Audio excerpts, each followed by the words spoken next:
ఒక మాట అన్నారు. ఎందుకంటే ఈ స్టీల్ ప్లాంట్కి సంబంధించి మరి 2 మారు కన్వేయర్ బెల్ట్ అది తెగిపోవడం, అది యాదృచ్ఛికంగా జరిగిందో ప్రమాదవశాతం జరిగిందో లేకపోతే ఎవరైనా కావాలని చేశారో అన్న దాని మీద ఒక ఆవేదన అయితే చెందుతున్నారు. మాకైతే ఇంకా క్లారిటీ రాలే.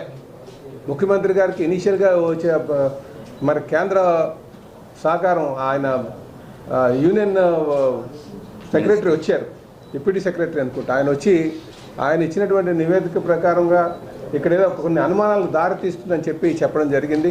కనుక నేను ఈ స్టీల్ ప్లాంట్కి సంబంధించి ఈరోజు మనం చాలా అతి కష్టం మీద కేంద్రాన్ని ఒప్పించి డబ్బులు తీసుకొచ్చాం. ఆ బాధ మాకు తెలుసు. ఒక బాధ, ఆ బాధ అంతా ఇంత కాదు, ఎంతో. ఎందుకంటే ఆ సెంటిమెంట్తో ముడిపడి ఉంది కనుక, 32 మంది ప్రాణ త్యాగాలతో అది సాధించుకుంది కనుక దాంట్లో బాధ్యత అందరికీ ఉండాలి. ఈరోజు ప్రభుత్వంగా మేము ఎలక్షన్లో పోటీ చేసి డబ్బులు తీసుకొచ్చాం. మేము ఇచ్చినటువంటి మాట ప్రకారంగా తీసుకొచ్చాం 15,000 కోట్లు.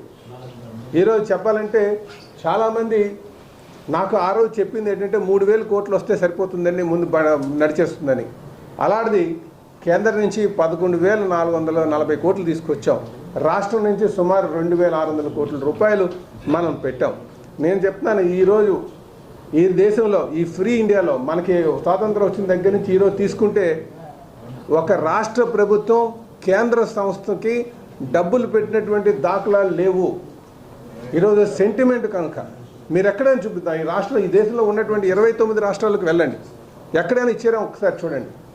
కానీ ఈరోజు మనకు సెంటిమెంట్ కనుక, దాంట్లో ప్రాణ త్యాగాలు ఉన్నాయి కనుక వాళ్ళకి ఎలాగైనా మనం ఈ ప్లాంట్ నించోబెట్టుకోవాలి, ఆ సెంటిమెంట్ ఉంది కనుక ముందుకు తీసుకెళ్లాలని చెప్పేసి మరి ఆ రాష్ట్రానికి ఎన్ని ఇబ్బందులు ఉన్నా సరే ఆర్థిక ఇబ్బందులు డబ్బులు పెట్టడం జరిగింది. ఆ డబ్బులు పెట్టిన తర్వాత దీని పక్షాన అందరూ బాధ్యతగా ఉండాలి. మేము బాధ్యతగానే తీసుకొచ్చాము. అటు కార్మికులు బాధ్యతగా ఉండాలి, యాజమాన్యం బాధ్యతగా ఉండాలి. దాని పట్ల ముందుకు ప్రొడక్షన్ పెరిగితే, దాని ఫుల్ ప్రొడక్షన్ వైపు నడిస్తే మనకు ఖచ్చితంగా లాభాల్లో వస్తుంది. కొంతమంది ఆలోచనలు ఏంటంటే ఫుల్ ప్రొడక్షన్కి వస్తే, లాభాల్లో వస్తే మళ్ళీ మనం దాంట్లో పోరాటం చేయడానికి ఆస్కారం ఉండదేమోని, రాజకీయాలు చేసి బతకడానికి ఆస్కారం ఉండదేమోని కొంతమంది తప్పుదావ పట్టిస్తున్నారన్న అనుమానాలు ఉన్నాయి.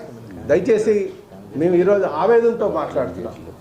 ఈరోజు మేము కష్టపడి తెచ్చాం కనుక, చాలా కష్టపడి తెచ్చాం కనుక ఈరోజు మేము చెప్పేది ఒకటే, ఇది మీ మీదే ఆధారపడి ఉంది. అటు మేనేజ్మెంట్ మీద, కార్మికుల మీద అది ఆధారపడి ఉంది.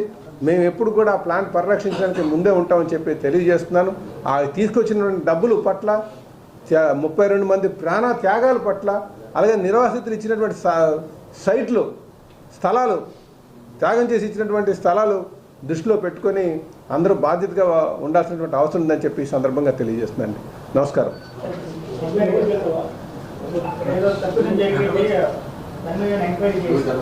ఎంక్వైరీ